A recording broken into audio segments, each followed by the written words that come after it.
बिजनौर। पूर्व IAS अधिकारी doctor Dinesh Chandra Singh ने अपने गृह जनपद बिजनौर पहुंचकर ऐतिहासिक, पौराणिक और आध्यात्मिक स्थलों का दर्शन किया। इस दौरान उन्होंने विदुरकुटी पहुंचकर महात्मा विदुर की मंदिर में पूजा अर्चना की और क्षेत्र की ऐतिहासिक एवं सांस्कृतिक विरासत को नमन किया। उन्होंने कहा कि जन कल्याण का मार्ग प्रकृति के संरक्षण से ही होकर आगे बढ़ेगा। प्रशासनिक सेवा के दौरान विभिन्न जनपदों में कार्य करने के अनुभवों के साथ डॉक्टर सिंह जन कल्याण, प्रकृति संरक्षण, गौमाता की रक्षा तथा गौवंश और अन्य पशुओं के लिए हरे चारे की उपलब्धता सुनिश्चित करने की दिशा में भी निरंतर प्रयासरत हैं। नेपियर घास के रोपण को लेकर भी वह लोगों को जागरूक करते रहे हैं। धरा से निकलती हुई उत्तराखंड क्रॉस करती हुई बिजनौर में प्रविष्ट करती हैं और यह विदुर जी महात्मा जी ने यही धर्म और न्याय की रक्षा के लिए इसी स्थान को चुना था, क्योंकि ये प्रकृति के बहुत नज़दीक है। एक तरफ गंगा माँ है, दूसरी तरफ वृक्ष वन थे यहाँ पर। और आप देख सकते हैं ठीक जहाँ मैं उंगली से इशारा कर रहा हूँ, ये मुजफ्फरनगर का वो भाग है जहाँ टिकोला शुगर मिल है।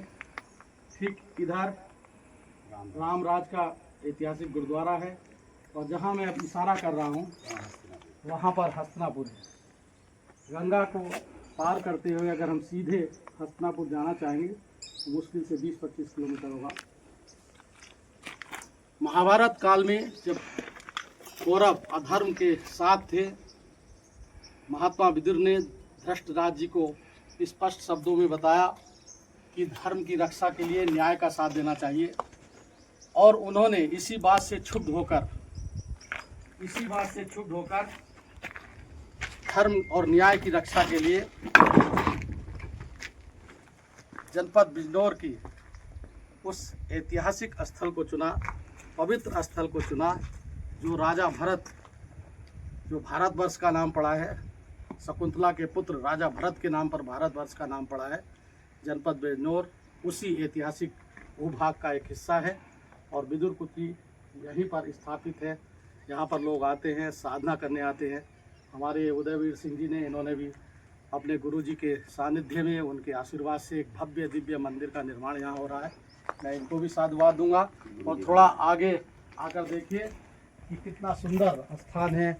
माँ गंगा किस प्रकार से सभी को आशीर्वाद प्रदान कर रही है और मुझे सौभाग्य है कि मुझे सदैव गंगा के किनारे रहने, पढ़ने, अध्ययन करने और उसके साथ साथ हरिद्वार से सेवा प्रारंभ करने का भी अवसर प्राप्त हुआ।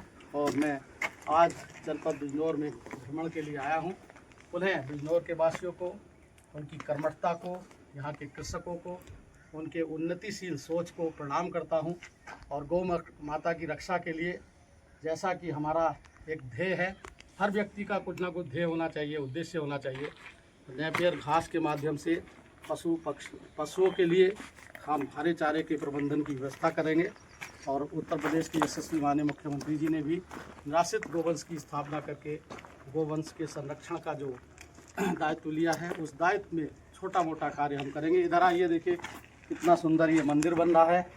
और साथ ही ये जो स्थान है, अपने में प्रकृति के साहचर्य के कारण एक प्राणदायक ऊर्जा का उत्सर्जन करता है। यहाँ ऑक्सीजन की प्रचुरता है। और यदि हम योग साधना की दृष्टि से देखें तो हम अपनी नाड़ियों के शुद्धिकरण के लिए यह स्थान अत्यंत उचित है। हम पिंगला पीड़ा नाड़ी को जागृत करते हुए, सुषुम्ना को जागृत करते हुए हम योग की उस स्थिति में पहुंच सकते हैं जहां से हम अपने जीवन को सार्थक, शुद्ध और अच्छा बना सकते हैं, उत्कृष्ट बना सकते हैं। आइए समाज सेवा और राष्ट्र निर्माण का आह्वान करते हुए हम पुनः एक बार महात्मा विदुर जी की इस पावन धरती को प्रणाम करते हैं और आशीर्वाद लेते हैं, इस मिट्टी को प्रणाम करते हैं और आशीर्वाद लेते हैं कि महात्मा विदुर ने जिस प्रकार धर्म और न्याय की रक्षा के लिए कार्य किया है, हम लोग भी थोड़ा बहुत उस पर आगे बढ़कर कुछ कार्य कर सकें। उदयवीर जी, आपको बहुत बहुत धन्यवाद। आप यहाँ लगभग 22-24 वर्षों बाद मिले, बहुत अच्छा हो गया। चलिए, धन्यवाद। और आपके गुरुजी को भी प्रणाम कि उन्होंने अच्छा निर्णय लिया। ये सब हमारे गुरुजी का ही। हम महात्मा विदुर की इस तपोभूमि पर आशीर्वाद प्राप्त करते हुए महात्मा विदुर जी, जिनका दर्शन था, जिनकी नीति थी, धर्म और न्याय पर आरूढ़ रहिए, आप हमेशा अमर रहेंगे, अजर रहेंगे। महात्मा विदुर जी ने धृष्टराज महाराज से जो अपना संवाद किया, वो विदुर नीति में, वो आज भी हमारे अभिलेखों में, हमारे ग्रंथों में। आइए हम महात्मा विदुर जी की धरती से, जो पवित्र धरती है, यहाँ से खड़े होकर हस्तिनापुर को प्रणाम करते हैं और प्रभु से प्रार्थना करते हैं कि हे प्रभु, आप कभी भी इस प्रकार की धर्म और की रक्षा के लिए सबको सद्बुद्धि देना और सब लोग धर्म और न्याय के रास्ते पर चलकर समाज का कल्याण कर सके, यही भाव देना। जैसा मैं बार बार कहता हूँ, कितना सुंदर रमणीय स्थान है, वृक्ष हैं, तमाम प्रकार के फलदार वृक्ष हैं और प्रकृति के साहचर्य में आने पर हमें सब कुछ मिलता है। इसी भाव के साथ मैं कहना चाहूँगा कि आपको यदि कुछ करना है, अच्छा रहना है, तो मैं एक कविता बार बार इटालियन कवि की कहता हूँ कि आप धीरे धीरे मरने लगते हैं अगर करते नहीं कोई यात्रा। तो मैं आज इस यात्रा पर निकला हूँ जो प्रकृति के साहचर्य में है और महात्मा विदुर की तपोस्थली है। आप धीरे धीरे मरने लगते हैं, करते नहीं कोई यात्रा। आप धीरे धीरे मरने लगते हैं अगर पढ़ते नहीं किताब, और आप धीरे धीरे मरने लगते हैं अगर सुनते नहीं अपने मन की अंतर्ध्वनि। मैं जा रहा था सीधे मेरठ, लेकिन मेरे मन ने कहा कि महात्मा विदुर की उस तपोभूमि को प्रणाम करना चाहिए जो ऐतिहासिक है, पौराणिक है और हमें प्रेरणा देती है धर्म और न्याय पर चलने के लिए। तो मैं इसीलिए यहाँ, और आप धीरे धीरे मरने लगते हैं, करते नहीं किसी की तारीफ। चौधरी उदयवीर सिंह ने अपने गुरुजी के आशीर्वाद से, उनके सानिध्य में रहकर इस भव्य मंदिर का निर्माण कराया जा रहा है। गुरुजी ने कराया। हाँ, तो मैं गुरुजी को भी साधुवाद दूंगा।